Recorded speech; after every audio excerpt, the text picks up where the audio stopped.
Сегодня мы отправимся в город, где смешались небоскребы и джунгли, где за день можно оказаться не только в Малайзии, но также в Индии и даже Китае.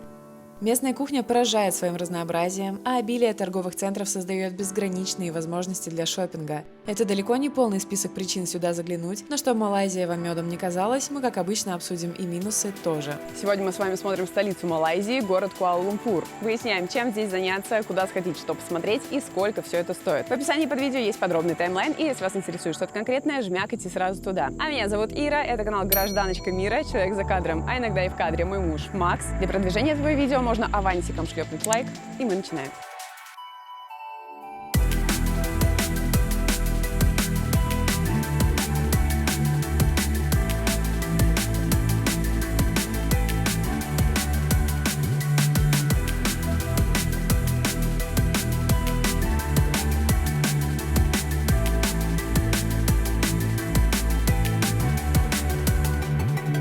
Город начинался с небольшого шахтерского поселка, где добывали олово. Со временем он превратился в центр торговли, а потом и в столицу страны. Думаю, вы, так же как и я, будете удивлены узнать, что красивое название Куала-Лумпур буквально переводится как «грязное», или «илистое устье». Сегодня Куала-Лумпур – это мегаполис с населением около 2 миллионов человек, а с пригородами свыше 7 миллионов. Что делает его действительно особенным, так это многокультурность. Здесь бок о бок живут малайцы, китайцы, индийцы и многие другие народы. Каждый из них оставил свой след в архитектуре и местной кухне. Здесь легко найти как колониальные здания, так и мусульманские мечети и буддийские и индуистские храмы.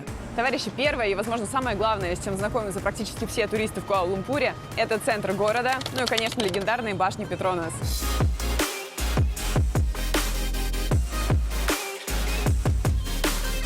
Башни Петронас – это не просто небоскребы, а настоящий символ современной Малайзии. Это два 88-этажных небоскреба в центре Куала-Лумпура. Высота башен 452 метра, включая шпиль. Сегодня они являются высочайшими башнями-близнецами в мире. Строительство началось в 1992 году и завершилось в 1998. Чтобы ускорить ход строительства, две башни возводились одновременно двумя разными компаниями. Одна была южнокорейской, другая японской. Это привело к конкуренции, кто быстрее закончит свою башню. По-моему, хитро. Из-за мягких известковых почв башни стоят на одном из самых глубоких фундаментов в мире, около 120 метров вглубь, а это примерно 40-этажное здание, закопанное под землю. Обратите внимание на эту звездную команду, которая работает здесь каждый день, не покладая рук. У них телефон, на телефоне камера, на камере какие-то экраны. Они делают профессиональные, самые лучшие в Куала-Лумпуре фотографии напротив башен Петронас. How much? 15. How? 15. 15? Yeah. 15 рингит стоит. Окей, thank you, we will think. 15 рингит стоит фотография напротив башен Петронас на профессиональное практически оборудование, а именно на телефон и какие-то плюшки вокруг него. Это свет. Это свет? Да. Круто получается. Я видел вечером, когда шел с парка. Там получается свет на тебя прям хорошо падает, плюс эти башни вечером горят, и получается такое контрастное фото. К счастью, в Петронусы можно беспрепятственно зайти. Здесь есть торговый центр, который называется Сурия. И, конечно, когда вы будете здесь отдыхать, скорее всего, так или иначе вы в него попадете. Здесь очень много разных брендов. В основном это дорогие бренды. Но вообще в целом очень много торговых центров в Куала-Лумпуре. Сурия не панацея, но тем не менее здесь тоже можно пришопиться, если вы любите дорого-богато. Вообще мы уже успели побегать по торговым центрам и сделать свое небольшое заключение по ним. И мы обязательно с вами поговорим про шопинг, но я думаю, что к концу этого видео. А пока мы просто сквозь этот торговый центр проникаем в местный центральный парк. Сразу за башнями в парке у нас такой замечательный бассейн-фонтан, который по вечерам раздает бесплатное шоу. Что прям нравится, это вот в парке буквально немножечко отходишь от торгового центра, заходишь под деревья, и вот эти вот виды, такое, знаете, сразу ощущение города в джунглях или джунглей в городе. Выглядит все это, конечно, круто.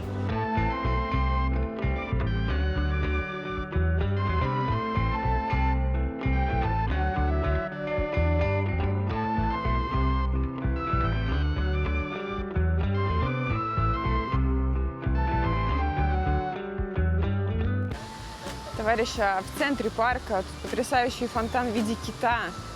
Дальше идет бассейн детский. Ну как бассейн? Скорее всего, это также фонтаны.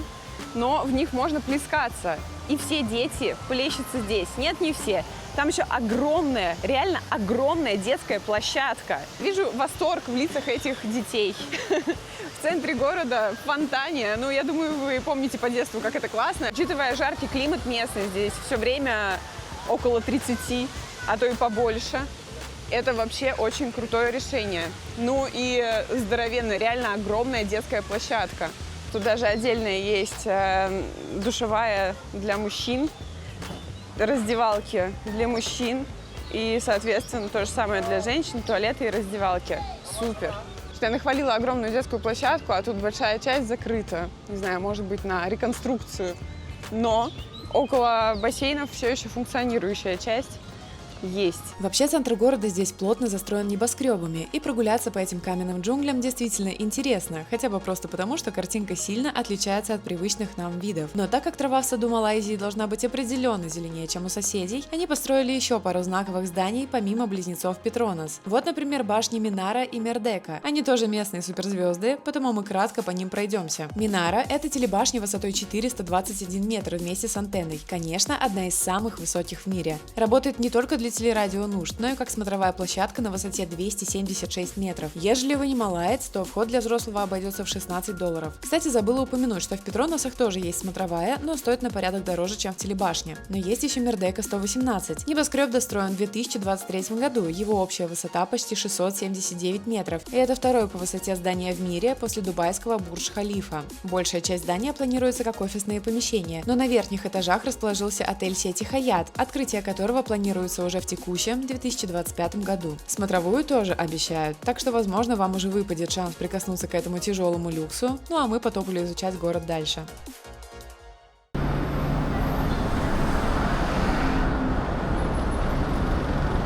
Конечно, перед каждым путешественником встает вопрос, как же по городу передвигаться. В Куала-Лумпуре есть такая активность, как туристический автобус. Платишь $14 за день и катаешься по маршруту с самыми интересными достопримечательностями. Выходите на нужных вам остановках, а потом уезжаете на таком же автобусе дальше. Если вам интересен сей путь, вы легко найдете информацию в интернете. Также здесь вполне приемлемые цены на такси. И, скорее всего, от аэропорта до центра вам будет дешевле добраться именно на нем, а не на местном аэроэкспрессе. Для обычных же автобусов нужно покупать транспортную карту. Заплатить наличными или банковской картой там не получится. Нам не хотелось покупать карту, и в нашем случае самым удобным транспортом оказались метро и монорельс. На следующую локацию так и едем. Так, товарищи, мастер-класс по приобретению билетов на монорельс. Выбираем вот этот вот салатовый вариант. Станцию, которая нам нужна, это бутик Бинтанг в данном случае. Жмякаем, что 2 человечка, мы заплатим $3.60. Если у вас только большая денежка, которую не принимает, да, идем сюда. И в этом окошечке нам дадут маленькие денежки, которые будут приняты. Посмотрите, здесь можно совать монетки, единички и пятерки. У Максима десятка, поэтому Максим побежал ее менять. Но купить жетон он там не может. Там можно только поменять деньги, а жетон купить здесь. Вот такие вот интересные правила. Благодарю. Итак, дальше система, как, например, в Бангкоке. Мы никуда не кидаем этот жетон, мы его прикладываем, открывается. А когда будем выходить, мы закинем сюда, как в копилку, засовываем жетон, оно открывается, мы уходим, жетон остается здесь. Сюда, на эту сторону? Нам на эту сторону. Чтобы понять, на какую вам сторону, вот опять же у нас бутик Бинтанг. Вот это уже пройденные по этой ветке станции. Это все, что предстоит проехать. Соответственно, нам на эту сторону. Если в другую, переходим внизу на другую сторону.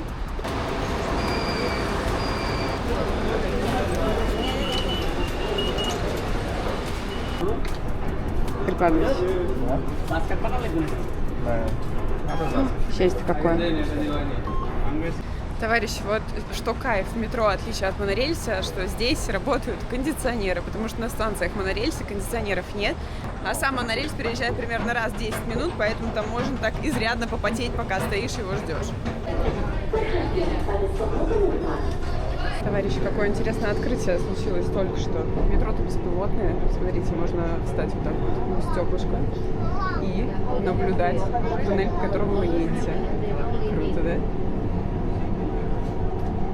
воды. Я не уверена, что он прям полностью беспилотный. Вполне вероятно, оператор, может быть, живет где-нибудь в хвосте, а потом поезд едет в другую сторону, это уже не хвост. Не знаю. Но мы стоим и ждем, когда сейчас поезд проедет наш, чтобы посмотреть, что в последнем вагоне. Там никого. Никого. Это что, будущее? Обратите внимание, какое красивое здание Национального музея. Первое, что мы видим, когда приезжаем в ботанический сад на метро. Все здесь фотографируются, и это неудивительно. Мы с вами заходим в парк с территории, кстати, Национального музея сразу. Вход доступен с 6:30 утра до 10 вечера. С животными нельзя. Немного проходим по туннельчику, попадаем в красивый джунгли парк в центре города. Ботанический сад в Куала-Лумпуре основан аж в 1888 году и занимает площадь почти в 92 гектара. Сад разделен на несколько зон, и вообще посещение парка бесплатное, но есть и платные зоны, например, парк оленей, парк бабочек и парк птиц.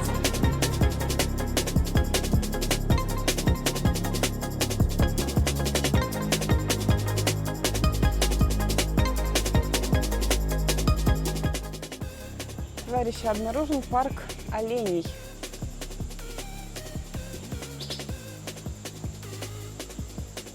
Ну, варанчик, кстати, вон лежит. Да? О, видишь, ой, на камне. действительно, варан.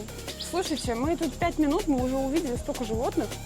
То ли оленей парк бесплатный, то ли мы как незаконно сюда проникли. Но я вижу оленей. Как вы себя чувствуете? Читала отзывы, что вам здесь не очень. Судя по виду, наверное, да, действительно не очень. Так, а что это там за нарост под глазом? Слушайте, ну что-то не знаю, ребятки. Такое себе. Пойдем, короче, как смотри. Ну и да, они действительно не выглядят здоровыми и ухоженными. Не могу рекомендовать это место к посещению, не могу. Около парка птиц продается вода. Вода стоит 0,6-4 рингита, софт-дринки по 5 рингит. Билет на взрослого стоит 85 рингит, на ребенка 60. Ребенок считается с 3 до 11 лет. Вон, ползет, злодей. Товарищи, вообще у нас не было в планах посещения этого места, либо зоопарка в Куала-Лумпуре, но все так хвалят местный птичий парк, вот прям 100 пудов надо сходить. Везде написано, что это действительно обязательное место к посещению. Я начала изучать вопрос. Все говорят, что птицы в хорошем состоянии, что здесь большой такой, знаете, как вот это назвать, даже не купол, здесь натянута сетка, то есть кусок парка обтянули сеткой, и птицы здесь могут свободно передвигаться, бегать, летать и так далее. Оказывается, это один из самых крупных в мире парков вот такого плана, где птицы могут свободно летать. Если бы тревожность была птицей, мне кажется, она выглядела бы так. Товарищи, ну посмотрите на этого красавца. Обезьяны, между прочим, они здесь не просто так тусуются, они воруют птичью еду и ваши вещи. Будьте бдительны, да? Воруют у тебя обезьяны, скажи?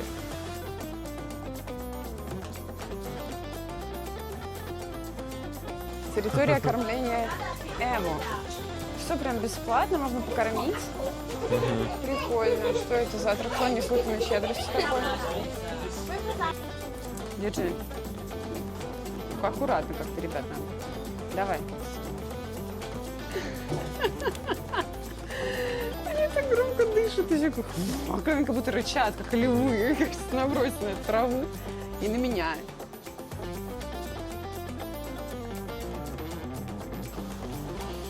Ребята, вы где-то видели вообще такое?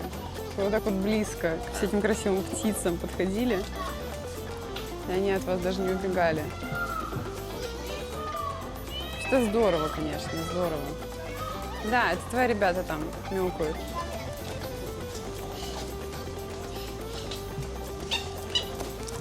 Так. Что там? Ведро с едой. Ведро с едой, ребята, да? О, май гад. Оп. Что, отец пришел, да? Еды бросил. Класс.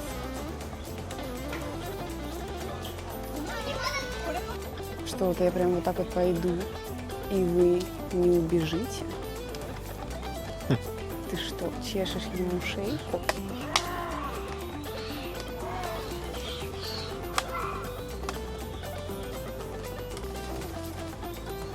Интересные звуки они издают. Как будто в игровом автомате такие, знаешь, старые.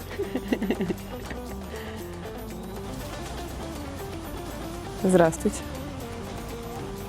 Здравствуйте.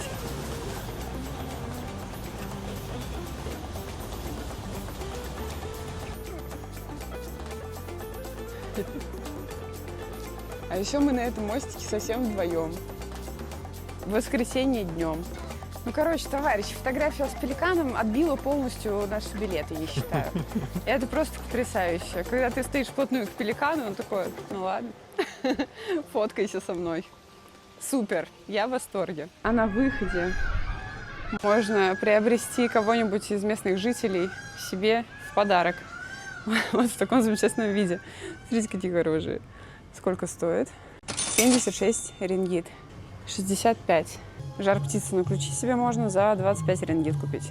Товарищ, ну что, мы вышли из птичьего парка и собираемся пойти в сад Орхидей, но пошел дождь. Пока у нас вынужденная остановка, порассуждаю немного про парк птиц. Вообще, в целом, мне понравилось. Честно, задумка крутая, можно очень близко рассмотреть всех птиц, они к тебе подходят, они тебя не боятся, и люди с ними очень аккуратно обходятся, никто их там намеренно не пугает ни в коем случае, то есть все ведут себя прилично, и птицы это ценят. Видно. Но ощущение, что парк довольно-таки старый и требует некоторых реноваций. Ну, например, вот эта сетка, которая натянута, тоже такая темная, видно, что она местами где-то порвана, обезьян туда пролазит. То есть это все можно сделать, наверное, более надежным.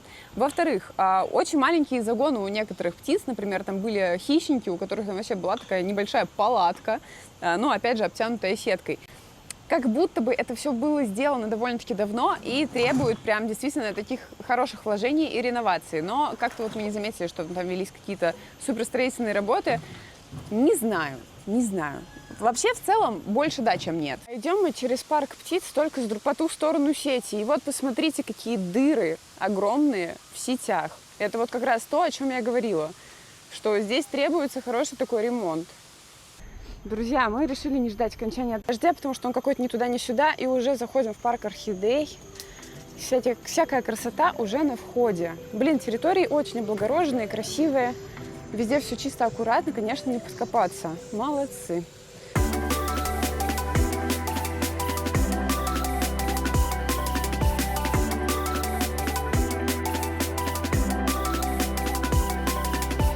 Товарищи, ботанический сад, я уверена, хранит в себе еще очень много красивых локаций, которые мы сегодня не посмотрим, потому что идет дождик, и мы пойдем укрываться в следующую локацию, но уже под крышей. Вот это красивое здание, я не пойму, то ли это уже ЖД вокзал, то ли еще нет, тоже какая-то мечеть. И огромная мечеть Нигара здесь есть. Мы видим, что там дают одежду, и туристы туда заходят, а значит, мы тоже туда пойдем. Посмотрите, какая красота. Что за вид здесь? Нет, вижу здание железнодорожного вокзала через дорогу. Что это? Что это за красота? Друзья, какое-то вообще отличное место. С точки зрения, вот куда ни глянь, везде нечто потрясающее. Мы зарегистрировали свой визит, во-первых, внизу, электронно. Указали, сколько человек, с какой страны. Во-вторых, выдали одежду. Мне такую. Максу такой вариант. Разрешили снимать на камеру, вы понимаете? Я спросила, мне сказали, все разрешено, пожалуйста, проходите. Очень приятно, очень приятно. Товарищи, ну и коль уж мы здесь прячемся под дождем, мне кажется, это отличная съемочная площадка для того, чтобы записать тот текст, который я вчера очень долго собирала и писала, но не переслала себе на электронную почту, поэтому сегодня мы проверяем мою память. Тема лекции «Ислам в Малайзии». Вообще-то исламское государство в Юго-Восточной Азии – это не такое уж и распространенное явление. Из 11 или 12 стран Юго-Восточной Азии всего лишь 3 исповедуют ислам. Как это получилось? Дело в том, что морская часть Шелкового пути проходит по Малакскому проливу, который находится между Малайзией и Индонезией.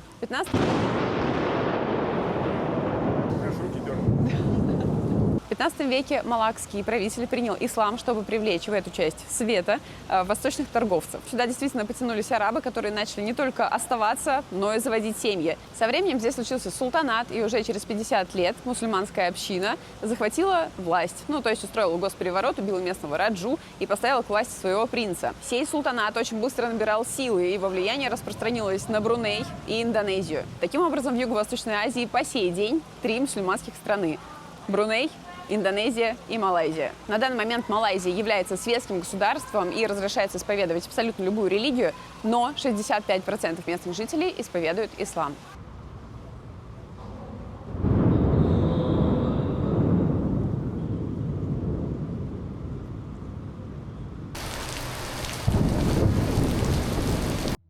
Как водится в любой уважающей себя столице постколониальной страны, в Куала-Лумпуре имеется площадь Независимости. Находится она неподалеку от мечети, и мы без труда догуляли туда пешком. В этом районе есть интересные колониальные здания, которым уже больше 100 лет, и если вы любите архитектуру, то вам сюда.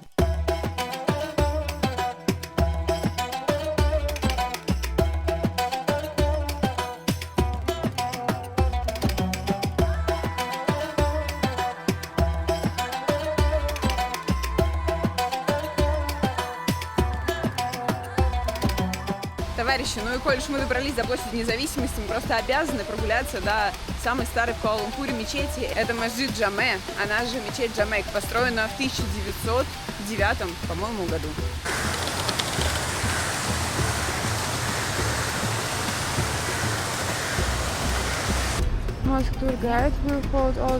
Короче, с 5 апреля ее можно посетить, но сейчас проходят государственные праздники. Друзья, центральный рынок – это крытое помещение с кондиционерами, которое работает, по-моему, целый день. Здесь можно купить всяческие сувениры и даже какую-то, говорят, симпатичную одежду. Поэтому тут, по-моему, несколько этажей, по крайней мере, 2 точно есть. Находится это все неподалеку от площади Независимости, поэтому если будете здесь поблизости гулять, можно заглянуть. Посмотрите, какой он огромный. Я читала отзывы на этот рынок и знаю, что здесь продается всякая разная ручной работы. Ну вот, например, я так понимаю, что это что-то типа мыльниц, судя по дырочкам, 39 рингит. Смотрите, тоже магазин полон, я так понимаю, керамики. Такие красивые изделия. 150-100 рингит. Но, знаете, вообще-то это действительно какие-то интересные, симпатичные вещи, которые можно было бы поставить домой. Взгляните на эту полку. Это не магнитик на холодильник, не правда ли? О, какие вазы интересные. 150 рингит стоит такая ваза. 220. Вот даже на первый взгляд тут прям есть чем заняться. В плане, здесь действительно много разных сувениров. Нет, есть, конечно, однотипные, что-нибудь типа петроносов и брелоков, это понятно. Но есть и какие-то нетипичные магазины. Интересные, симпатичные и разные. Мне кажется, очень даже достойный рынок, стоит зайти.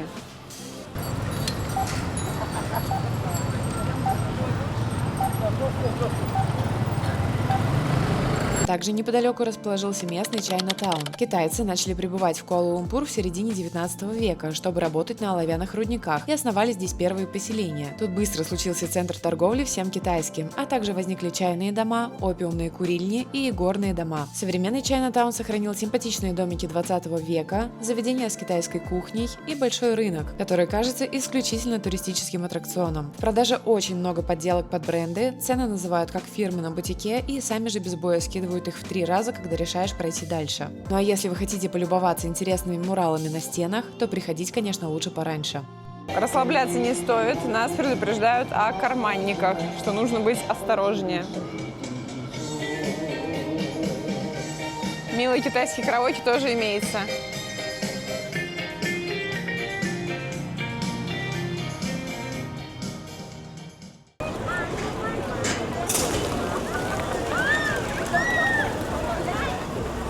Товарищи, мы примчали в главную достопримечательность Куала-Лумпура. Это пещеры Бату.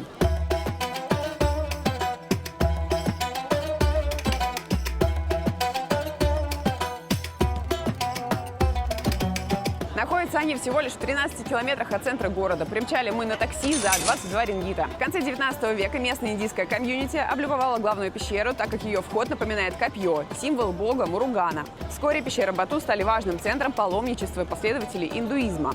Комплекс Бату включает в себя несколько пещер и храмов. Главной святыней является храмовая пещера, и чтобы в нее попасть, мы сейчас преодолеем эти замечательные разноцветные 272 ступени. А перед лестницей возвышается золотая статуя бога Муругана, самая высокая в мире статуя этого божества.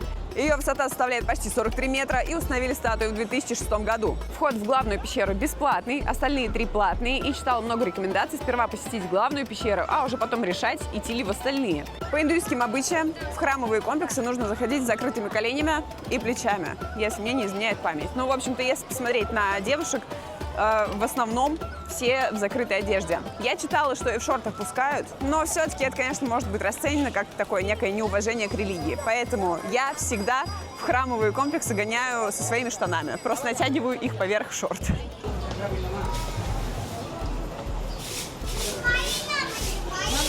Индусы облюбовали местные пещеры в 19 веке, а вообще-то пещерам около 400 миллионов лет. Представляете? В то время как Земле 2025.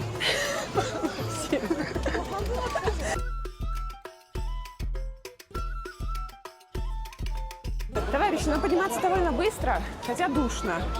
Ну, когда подходите к пещере, от нее веет таким спасительным холодком. Фух. Но на самом деле подъем очень простой. А здесь начинается красота. Телепорт в Индию открыт. Смотрите, какие красивые композиции цветов.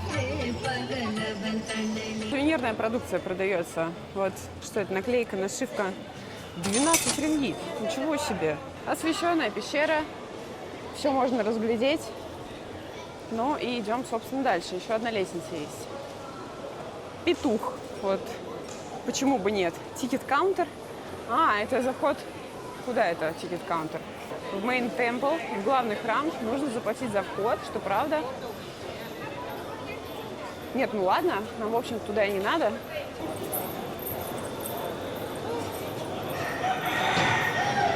Это что-то на индийском, товарищи. Тут прям действительно такой портал в Индию. Мертвая курица. Очаровательно. Почему бы нет?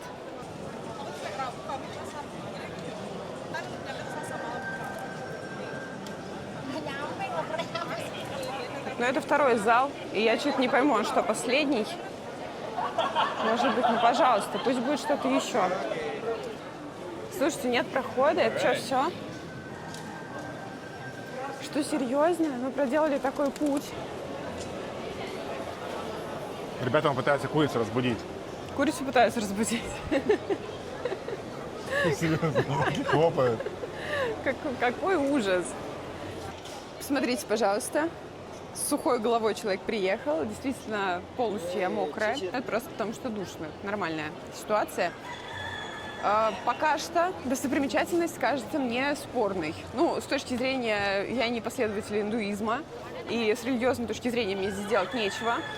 Пещеры, ну, сейчас вот кто-нибудь оскорбится, конечно, обязательно, но такие пещеры вы можете посмотреть очень много где. Ну, это бесплатная замечательность, поэтому можно съездить. Но такси сюда денег стоит. Ну да. И опять же, кто-то приезжает в Куала-Лумпур всего на пару-тройку дней, и вопрос, стоит ли тратить несколько часов на посещение этой пещеры. Не знаю, ребят, абсолютно никаких эмоций, впечатлений, каких-то вау мы здесь точно не получили.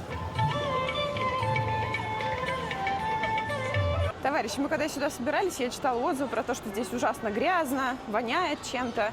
Мы ничего такого не заприметили. Так что, если вы переживаете сильно, то, наверное, не стоит. Вопрос в целом о целесообразности всего мероприятия. Мы вам как бы все показали, вы решайте сами. Мы потратили на осмотр пещеры, ну, наверное, минут 10. И это с тем, что мы еще что-то я там для вас поснимала, написывала.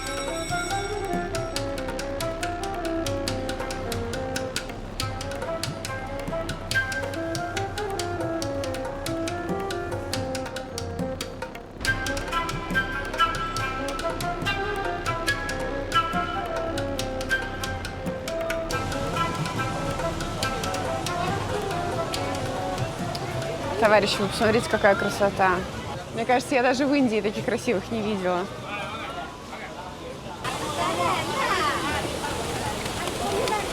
По принципу, ну, коль уж мы приехали, мы решили тут посетить еще, наверное, одну пещеру.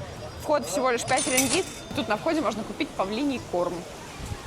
Делать мы этого не будем. О, пруд с рыбами. Сколько их? Смотрите, там их кормят, стоят, там прям кишит все. Но оно, в принципе, везде кишит. Очень любят в Малайзии рыбов, да? Как, собственно, и в Таиланде. Смотрите, подходите, они все трынь, ты не сразу к тебе. Нет, у нас ничего. Смотрите, какая красота. Гора, храм, водопад, пруд, пластиковые бутылки в пруду, мертвая рыба. Все как положено. Пока все разбежались, можно слонов красиво заснять. Это буйвол. хороший. Хотя нет, Слоны. Ну, как-то странно, они, видишь, как это выглядит? Слушай, это буйвол со слоном. Тогда Просто похоже, да. как их интересно перетасовали. Что мы имеем за слоном и буйволом? Это пещера, которую оборудовали в такую небольшую галерею. Конечно, если вы, как и мы, понятия не имеете, что здесь происходит, то для вас это просто красивые картинки. Но кто знаком с индуистской мифологией, я думаю, для себя здесь может много интересного узрит. Но вы знаете что? Я сразу, конечно, с придирок. Посмотрите, вот здесь, значит, есть табличка. Дальше, очевидно, она была, но ее нет.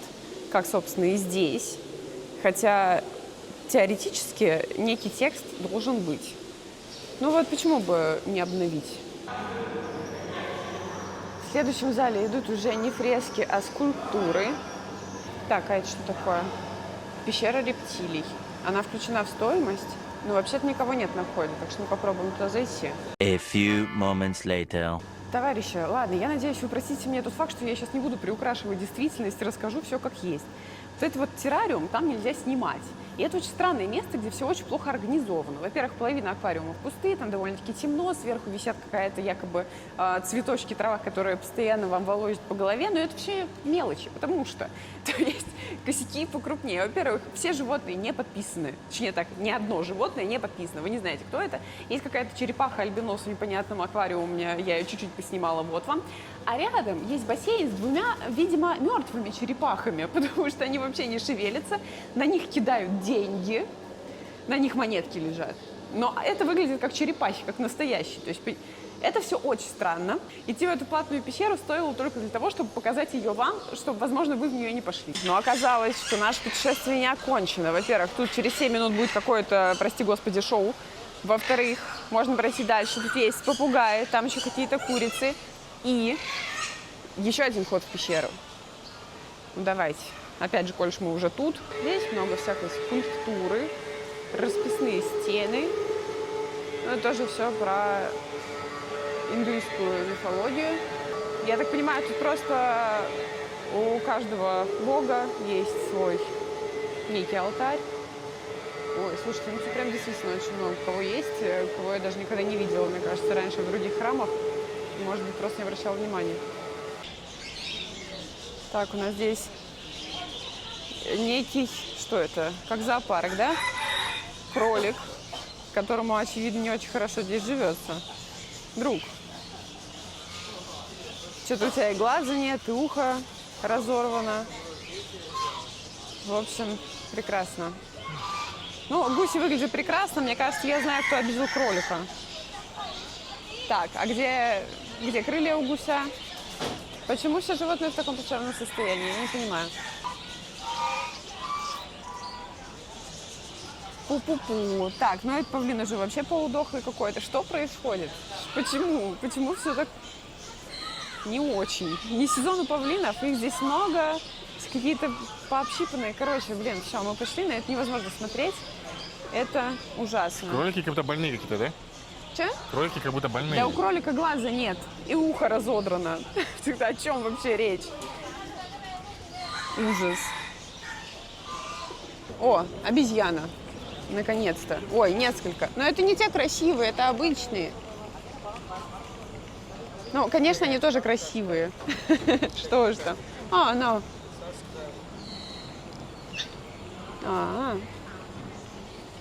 Грюца. Ладно, близко подходить не будем. Знаем мы за вас, ребята. Здесь еще один храм с орлом, пожалуйста, и маленькими воришками.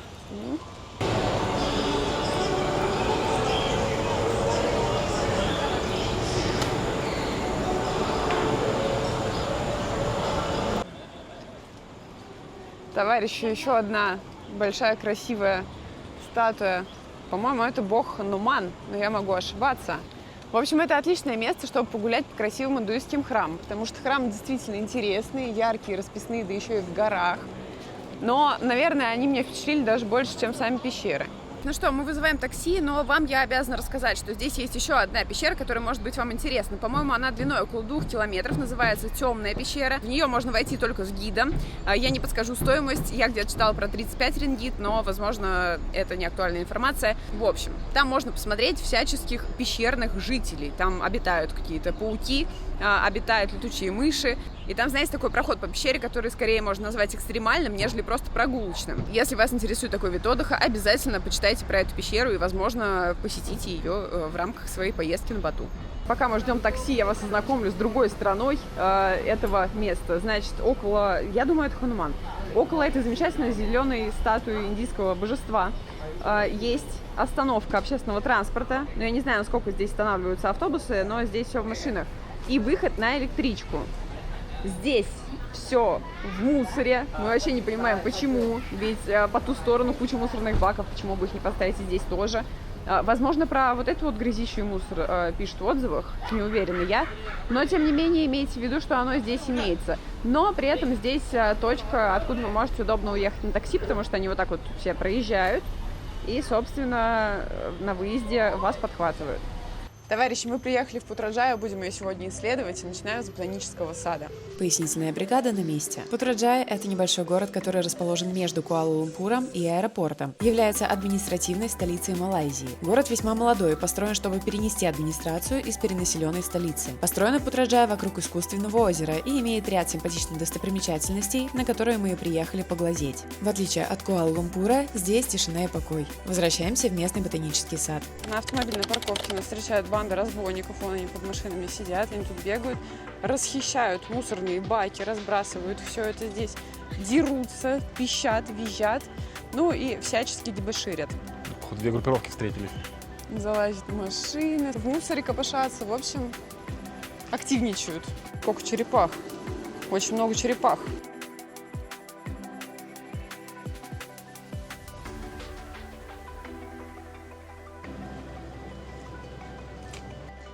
Так, товарищи, ну вот я по мостику шла, и он подо мной хрустнул.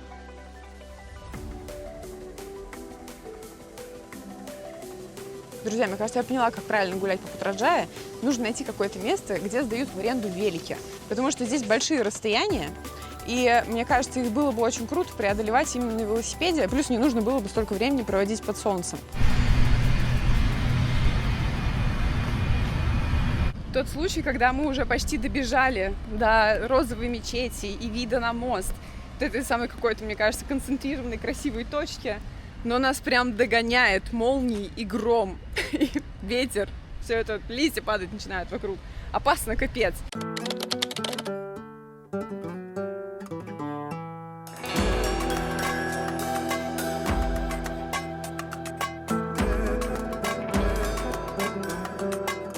Друзья, я не изучала вопрос заранее, мы просто подошли поближе к мечети и увидели, что есть вход для туристов. Здесь тоже дают одежду, и это уже второй случай за неделю, где мы укрываемся от дождя в мечети. Друзья, просто для информации, в мечети есть бесплатный Wi-Fi.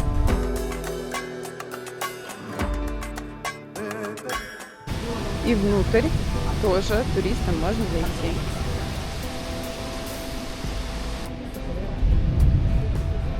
Друзья, но внутри она не менее красива, чем снаружи.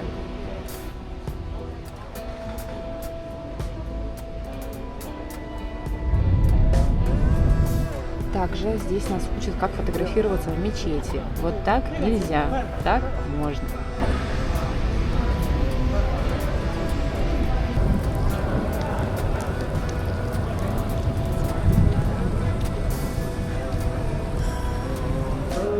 Друзья, дождь мы переждали, и он был действительно настолько сильный, что нас бы в дождевиках просто смыло, мне кажется. Очень хорошо, что мы оказались рядом с мечетью, в которую есть вход туристов свободный. Имейте в виду, если поедете в апреле, что вполне вероятно уже будут очень неплохие такие дожди в течение дня идти, поэтому либо дождевик, либо зонт, либо находиться рядом со зданиями, где можно скрыться в такие периоды. Знаете, что нравится в Путраджае, помимо озеленения? Что очень просторно, широкие дороги, много места и никого. Ну вот, ладно, конечно, люди здесь есть, и туристы здесь есть, но вы в целом посмотрите, какой это трафик. Разве это трафик для города, особенно если сравнивать с Куала-Лумпуром. Да нет, конечно. Друзья, посмотрите, какое красивое дерево. Огромное. Супер.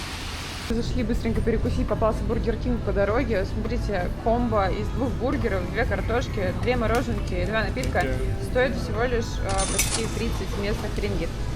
Товарищи, мы поняли, где все эти люди. Они на выходном. Поскольку здесь одни офисные центры и правительственные здания, до нас дошло, что сегодня суббота, и это все просто не работает. Ну вот реально дальше мечети, когда уходишь, начинаешь гулять по Путраджае остальной, как будто вымерший город какой-то. Вообще никого. Мы просто здесь ходим одни. Еще мы у ботанического сада, помните, с вами видели вывески о том, что вот водное такси, оно действительно есть, работает. Как видите, вон катаются лодочки, такие с обозначением такси. И можно воспользоваться этими лодочками для передвижения по реке и по воде дойти до того места, которое вам необходимо в Путраджае. Очень удобно, потому что все достопримечательности здесь расположены вдоль реки. И, собственно, их-то можно посмотреть с воды.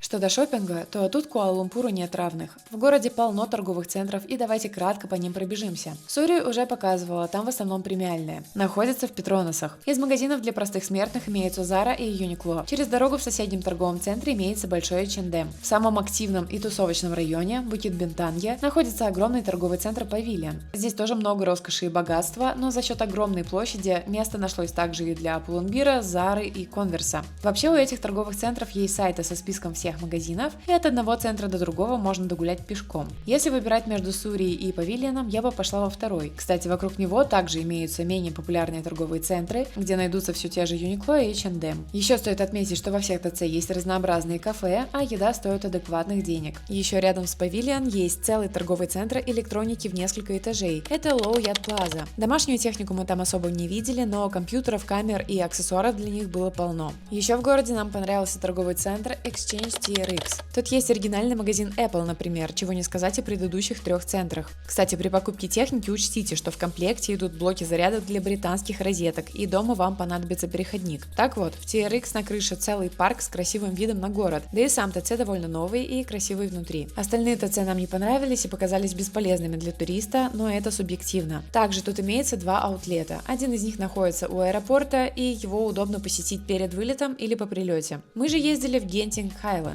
Мы потратили прилично времени на дорогу, много денег на такси, и нам там ничего не приглянулось. Но вообще-то магазинов там 2 этажа и везде скидки. Просто у нас любви не случилось. Рынков интересных мы не нашли. Видели в интернете про огромный ТЦ с крутыми подделками, но по состоянию на весну 2025 года это просто крытый рынок для местных, в основном с национальной и религиозной одеждой. Хотели для вас поснимать там интересного, а в итоге просто сэкономили кому-то время на посещение сего места. Впрочем, тоже хорошо.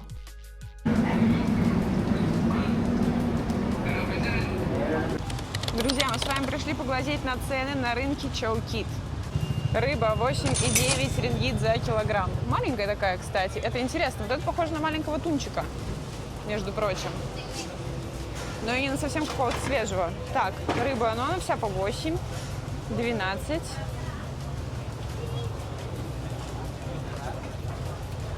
Большая, вон там по 18 лежит.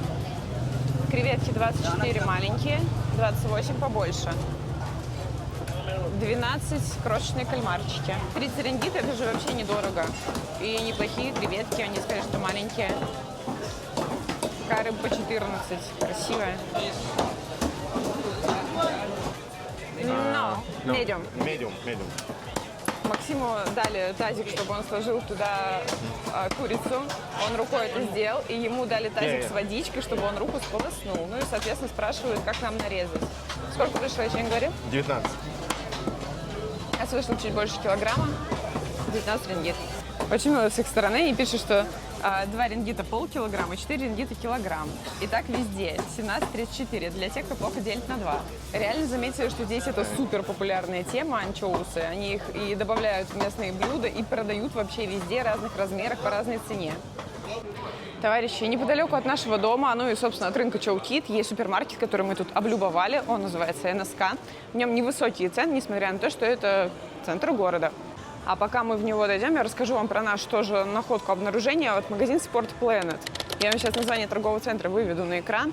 Это магазин Outlet спортивной одежды разных известных брендов. И у нас даже был такой случай, что мы туда зашли и с удивлением для себя вынесли оттуда мешочек одежды. В общем, этот торговый центр, он больше для местных, наверное. И здесь мало туристов и вообще мало людей. И поэтому в этом Спортпланете периодически оседают какие-нибудь классные вещи. В общем, если будете поблизости, загляните, ну мало ли вдруг что приглянется. Итак, врываемся с вами в утренний супермаркет. Новозеландское мое любимое маслечко мы берем соленое. 16 рингит 250 грамм.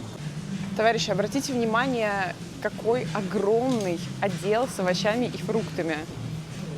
Здесь всякого салата видано-невидано. 2,5 рингита стоит упаковка салата. Вот еще тоже мы очень любим брать. По-моему, называется бокчой, да, это китайская какая-то капуста. 2,5, он прям увесистый. Макс уже успел взять венчик кинзы за тоже 2,50. Есть такая выставка морепродуктов. Морепродукты мы здесь не брали. И я не знаю, друзья, мне кажется, что тут много что разморожено и, наверное, даже дороже, чем на рынке. Вот такие креветки мы с вами видели примерно за 30 рингит, а здесь почти 40. Но мы здесь подсели на рыбу. Вот, например, 200 грамм, и вроде это форель, 16,75. Но для таких, как я, кто боится, что будет не свежее и замороженное, есть, вот, пожалуйста, живая рыба. Что это? Это тунец с рыбой во рту. Вот выглядит, видите, как-то не очень. Вот не стала бы я здесь рыбу такую брать, но стоит почти 9 за килограмм. Зато, товарищи, есть очень много прикольной австралийской мороженой говядины. Есть говядина, есть буйволятина, есть, вот, пожалуйста, холодильник с вагю. Кусок роскошного вагю за 80, почти 7 рингит, 258 грамм. Есть мясо попроще, 280 грамм за 15,4. Целая утка стоит 16,50 за килограмм. Буйвол лежит, размораживается по 22 рингита. Такие кусочки. Куриное филе 18,50 за килограмм. Цельная курочка 9,30 за килограмм. А еще, товарищи, у нас случилась любовь с местными арбузами. Вы посмотрите, какие шикарные. Клянусь, как в детстве. Они очень сладкие. Так, ну и по стоимости 5 рингит за 2 килограмма 650 грамм. Вот Максим выцепил 30 яиц за 12,60. Ну и давайте посмотрим, сколько выйдет. У нас там 2 куска красной рыбы, молоко, бананы, здоровенное мороженое, лимонад, не лимонад, а изотоник. Потом, что у нас еще там, масло. Ну и вышло нам все это на 102 рингита. Подытожим. Куала-Лумпуру определенно есть что показать, и в целом нам город понравился, но лично мое мнение, что ему будто не хватает заботы. Здесь довольно часто сталкиваешься с какой-то ветхостью и чем-то неработающим. Много где уставшие тротуары и требующие ремонта участки, но, как мы видели в ботаническом саду Путраджая, это просто обтягивается лентой и стоит, гниет дальше. Мы видели подобное так часто, что это показалось национальной чертой. Сложилось ощущение, что большая часть центра города построена лет 20-30 назад, на заре экономического подъема, а потом развивали и строили другие районы и кварталы, а старые просто оставили. Город вроде и выглядит футуристично, местами как Бангкок или Сингапур, но он вовсе не такой удобный и продуманный. Это я говорю как турист и пешеход. Также меня расстроила система оплаты автобусов и платных дорог. То есть, если у меня с собой нет карты Touch and Go, то я просто никуда не проеду. А если я, например, об этом заранее не знаю, то я обязательно воткнусь в неловкую ситуацию. Но если я турист на 1-2 дня, то мне не очень хочется тратить время на поиски и покупку этой транспортной карты. А это лишает меня поездок на автобусах, которых вообще-то в Куала-Лумпуре много, и с ними было бы существенно удобнее. Здесь приходится брать такси. Кстати, например, в соседнем Сингапуре тоже система оплаты транспорта по километрам и картой. Но на входе и выходе из транспорта вы можете приложить свою обычную банковскую карту или даже какой-нибудь Apple Pay. Что до жизни в Куала-Лумпуре, то мы провели в городе месяц, и нам понравилось. Нас порадовали цены на еду, продукты и такси. Да, это дороже Вьетнама, но дешевле, например, Бали. Также здесь очень много торговых центров и столько брендов, как в Куала-Лумпуре, мне кажется, не видела нигде и никогда. Просто какой-то рай для шопоголика. Здесь много мест для прогулок и возможности для изучения остальной Малайзии. Я имею в виду автобусы, курсирующие между городами, и, конечно, авиасообщения. В общем и целом, нам в Малайзии было хорошо, и я думаю, что однажды мы вернемся изучить страну поподробнее. А вам спасибо за просмотр. Я традиционно надеюсь, что было полезно, красиво и интересно. Если так и есть, не поскупитесь на лайк и пару добрых слов в комментариях. Если вы уже были в Малайзии, пожалуйста, пишите в комментариях, понравилась ли вам страна и с чем вы согласны из сказанного в этом видео, а с чем нет. Ну а я с вами прощаюсь, увидимся в следующем видео. Пока-пока.